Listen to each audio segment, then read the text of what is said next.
recently saying that Leighton and I were frenemies. And it's frenemies. Is that the new term, frenemies? Yeah, we're friends, but we're also enemies. And it's really strange because they always want to pit women against each other. You don't hear about like Penn and Chase hating each other. I think I'm just brunette because of the books. And everyone knows blondes are nicer anyway. This movie is going to affect people, and they're going to want to tell you about their lives. So if someone understands the themes of this movie, comes across you in public, and they want to really talk to you, what's the best way for them to be able to talk to you about this? How would you recommend they go about it? Like asking for like my address or my phone number or like my location share. Or I could just location share. Blake Lively has long maintained the image of Hollywood's golden girl, but behind the scenes, she's allegedly been hiding a mean streak aided by her powerful connections. However, that facade is beginning to crumble as former co-stars come forward to expose her true behavior. Her ongoing drama with Justin Baldoni is just the latest example of a pattern. Blake has reportedly clashed with several colleagues, including Penn Badgely and Anna Kendrick. When so many people have issues with you, it raises the question, is Blake the real problem?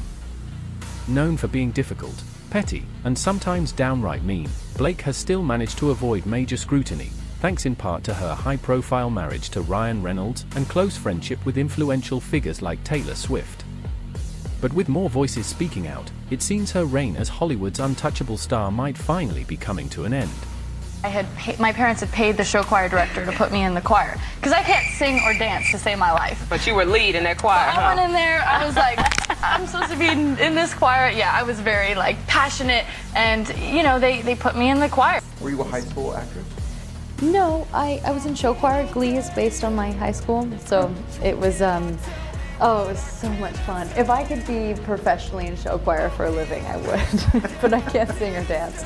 And so how do you show choir if you can't sing because or I dance? was really excited to be there, and I just I had a very big performance face, so they put me in the front row a lot because there were amazing singers and dancers that were just kind of saying the words, but I would be like.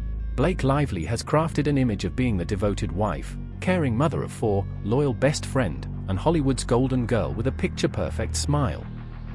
However, those who have worked with her tell a different story.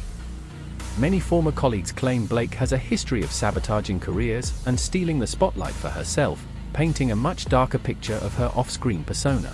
Congrats on your little bump. Congrats on your little bump.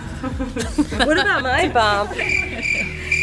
Blake Lively's mean girl reputation isn't just speculation. Former co-stars have come forward with shocking stories about her behavior on set. Take Penn Badgely, for example. When he first joined Gossip Girl, he allegedly faced cold treatment from the cast, all because Blake had already spread negative rumors about him. Since she had the entire cast wrapped around her finger, they followed her lead. It took a whole week before they realized Penn wasn't the person Blake had painted him to be. But the drama didn't stop there. After marrying Ryan Reynolds, Blake became nearly untouchable in Hollywood. Producers wanted to be in her good graces, and the media was obsessed with her. So, when she made it clear she wasn't a fan of Penn, his career took a major hit, almost as if he had been blacklisted. It wasn't until that he finally got his comeback. Now, something eerily similar seems to be happening with Justin Baldoni on the set of It Ends With Us. Not only is he in the middle of a legal battle, but fans noticed from the beginning that Blake and the rest of the cast were acting cold toward him. The press tour was tense, and Justin was visibly excluded from key moments. He even found out during an interview that Ryan Reynolds had worked on the movie's famous rooftop scene. To make matters worse, Blake reportedly used Ryan's influence to pressure Justin into accepting unwanted script changes. If history is repeating itself, it raises the question, how much power does Blake really have behind the scenes, and how many careers has she quietly derailed? It starts with us, so I'm hoping to see you back in the double duty role. I think there are better people for that one. Justin. I think Blake Lively's ready to direct. That's what I think. Ooh. So, yeah. Justin said he doesn't know if he'd be game to direct the next one, but perhaps Blake would. Is that something that you would entertain? Oh, absolutely. I think that whoever decides to take charge of the next one would do it justice. But, you know, it's a lot of people to get the same schedules together again, so we'll see. Oh, absolutely. She's so capable of that. She is a powerhouse. She could do literally anything. Blake Lively's alleged behind-the-scenes behavior continues to raise eyebrows, with more people coming forward with their own stories. At the It Ends With Us premiere, things reportedly got so bad that Justin Baldoni and his team were sent to the basement while Blake completely dominated the spotlight, as if she were the only one who worked on the film. Fans have also been speculating about Blake's dynamic with Justin, especially after some of her texts to him surfaced. Many now believe she may have secretly had feelings for him and felt slighted when he didn't reciprocate. Even It Ends With Us author Colleen Hoover seemed to distance herself from Blake. After taking a break from social media, she returned with all mentions of Blake scrubbed from her page, no tags, no quotes, nothing. It's not hard to see why, considering Blake reportedly shifted the focus of Colleen's deeply sensitive story, which deals with SA and DV, and made it all about herself. But Blake's history of clashing with co-stars isn't new. Penn Badgely wasn't the only Gossip Girl actor she had issues with. Leighton Meester, who played her on-screen best friend, also had a rocky relationship with her. While the show's executive producer, Joshua Safran, downplayed their lack of friendship, their press interviews told a different story. Blake was known for making insensitive jokes and offhand comments, even about deeply personal matters. One example? She casually joked about the fact that Leighton was born in a prison cell, something that should have been off-limits unless Leighton herself wanted to discuss it. With journalists, co-stars, and even fans calling her out, it seems Blake has spent years playing puppet master in Hollywood. But now, the people she once dismissed or mistreated are banding together to expose the truth. Leighton and I were frenemies. And it's frenemies. Is that the new term, frenemies? Yeah, we're friends, but we're also enemies. And it's really strange because they always want to pit women against each other. You don't hear about like Penn and Chase hating each other and being jealous and competitive. Everyone knows blondes are nicer anyway. A moment by me. Remember Savannah. It was another promise was no pet monkey. Yeah. Chuck has a matching pet monkey with coordinating outfits, and I was like, I would love to be part of the show, but I can't act with a monkey. And then I got a few of them. Come on, it was a joke. Lord have mercy. Your wardrobe? That is important. Very good. It's very important. This is wardrobe. This is wardrobe. This was on the return rack. I think it was hers. So I had to go and like slip them cash. I don't know if it's her chronic inability to read the room or just that mean girl energy we were talking about earlier, but Blake's behavior did not sit well with a lot of people. Her actions caused serious tension between her and Leighton behind the scenes. According to reports, the tension was so bad that other cast members felt like they had to pick sides. The drama eventually spilled over into the press runs, and people could clearly see there was tension between them. Blake has been described by her co-stars as a diva who always wants things her way, no matter what.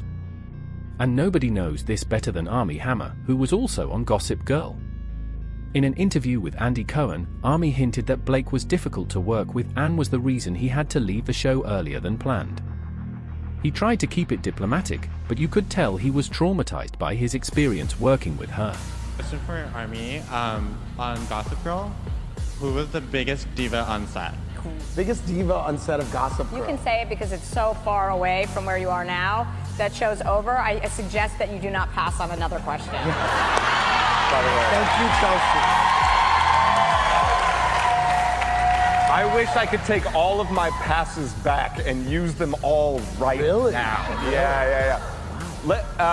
Let me just say, that was a tough show to film, and I didn't end up actually filming all of the episodes I was supposed to because it was such a tough film. Really? Literally, you said, get me out of this. It was also like, get him out of here. Yeah, oh, really? Yeah. So it just literally was that. Whose love interest were you? I was Blake Lively's love interest. You were? Yeah. Okay, well Sounds then. like she was the problem. It sure does, Chelsea. No, that's not what I'm saying. That's exactly what I was thinking. Don't put words into his mouth. Yes. Because my foot is already there. No, it is not. No, hey. Yeah, continue. Sorry, it's your show. No, please, you continue. I'm interested go in what ahead. you... No, I like Sorry. it. I need another...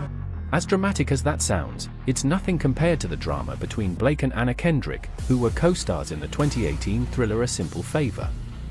According to reports, the tension between the two stemmed from Anna supposedly making fun of Blake's bestie, Taylor Swift, back in 2016. Anna had told reporters that she would be terrible at being like Taylor, this perfect Miss American version of interacting with fans and making sure they had a good experience. I mean, I don't want people to meet me and have it make their day, but I'm glad I can say something weird to them and they know that's just me. I don't know, but that doesn't really sound like someone speaking badly about Taylor. At least, it wasn't enough to cause the kind of clash Blake had after she found out. Blake wanted to avenge her friend, so she did everything she could to put Anna down and sabotage the movie. A lot of the interviews during the press tour were really hard to watch because the tension between them was so thick you could cut it with a knife. Film. Got it.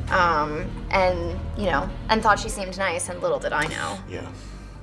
Look at the body language experts analyzing this right now. How quickly do you... Don't touch me. How quickly do you know if you're gonna gel with a co-star? Is it like day one, you're like, okay, I'm in this and it's not working, or... I feel like it's pretty rapid cognition for me. Yeah, I think you know, but there's some people, like, I've had people who, like, I don't necessarily, like, we're not best buddies at all moments, but, like, do we do well together on screen? And there's some people that, like, we're best buddies, and then on screen it's like... So you just never really know. Right. And so, I don't know, but it's fun. But you definitely know once you're shooting, like, who, this is what it's gonna be. gel with and who you don't. And, like, and that was what's so great about this movie, is that the characters on the page can be a little bit more, like, black and white. Like, these two women, we didn't totally understand how they would come together and be friends, but once we got in it, once we started playing, and once Paul sort of created that environment, we stepped into our characters and our wardrobe and saw how over the top we could be in moments and how, you know, honest we could be in others. It just sort of like all came together in a way. The one thing that's common in most of the videos is how Blake always says something shady or out of pocket, and Anna has to call her out on the spot. About you, how do you kind of just like, you know, not let it affect you at all? Everyone's opinion of me is just so positive. I do let it affect me. I do. Because everyone's like, you're great, and I'm like, I know. You're not great. Blocked. Yeah. Do you block people ever? No, I've muted some people. Now that it's a function on Twitter and Instagram, there's a couple people that I have muted. Good. Yeah. You can mute people on Instagram? Yeah, it's a new feature. Really? I know. Get excited. Oh, that's exciting. But you replied to someone recently, I think, which they made headlines about. Oh, on really? Instagram. Yes. Someone was saying something about spelling or something, and you just Oh my gosh, I replied always back. appreciate when people correct me. It was someone said something about the spacing. I still really don't know how social media works, so if someone tells me how to fix spacing on something. Hyperlinks. How does it work a hyperlink? I don't know. I use an iPhone, it does everything for me. Blake showed just how petty she could get when she took things up a notch and tried to sabotage the movie sequel. The director called Anna and Blake back for part 2 of A Simple Favor. Despite all the tension in the first part, they agreed to do it.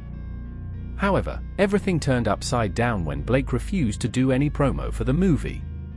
She's the main character, so it's not like Anna could do it by herself. Without the promo, the movie would likely flop. Blake didn't give any reason for not doing the promo, except that she just didn't feel like it. This led to Amazon shelving the movie indefinitely, despite glowing test screenings. As a result, her co-stars, the movie director, and basically everyone involved in the project ended up losing tons of money, while Blake walked away scot-free. Eventually, Blake revealed that she'd promote the movie this year, but only because she's tired of being labeled the villain on every film set. It's too little, too late, though, considering the bad press currently surrounding Blake. But this isn't new, she has always bounced back from sabotaging others. Blake has left a trail of burned bridges throughout her career, and at this point, it's surprising that anyone still wants to work with her. But I guess that's what happens when you have money and influence in the industry. However, with everything the public has been finding out about Blake since her legal battle with Justin Baldoni started, it looks like the tide is shifting, and people are starting to see Blake for who she really is. Now, do you guys think Blake is truly a shady character, or do you think this is all part of Justin's smear campaign against her? Share your thoughts in the comments below, and then check out this next video. And it gives me confidence too. I like compliments. I'm not below compliments. That's what my mom always says. She's like, wants me to compliment her, and she's like, I'm not below compliments. I'm like, it's clear that you're not, because she's always soliciting. Oh, because you were just telling me about like weird expressions that she gets wrong, wouldn't it be, I'm not above compliments? Oh yeah, you're right. You're right. Oh, she gets it all wrong. I never even thought about Yeah. it. She says it. Yes, she's not above compliments. My mom gets everything sort of Like flipped. expression, she was just telling me like the like. She'll be like funny smooth as pie. She'll be smooth as silk or whatever. Easy as pie. Yeah, Right. and smooth as silk. But my mom, I think, is a very confident person, and so for me, yeah, I sort of like struggled with that because I've sometimes judged her for being so confident, which I think is like not fair, right? Yeah, you're such a bad daughter. Terrible daughter. See, this is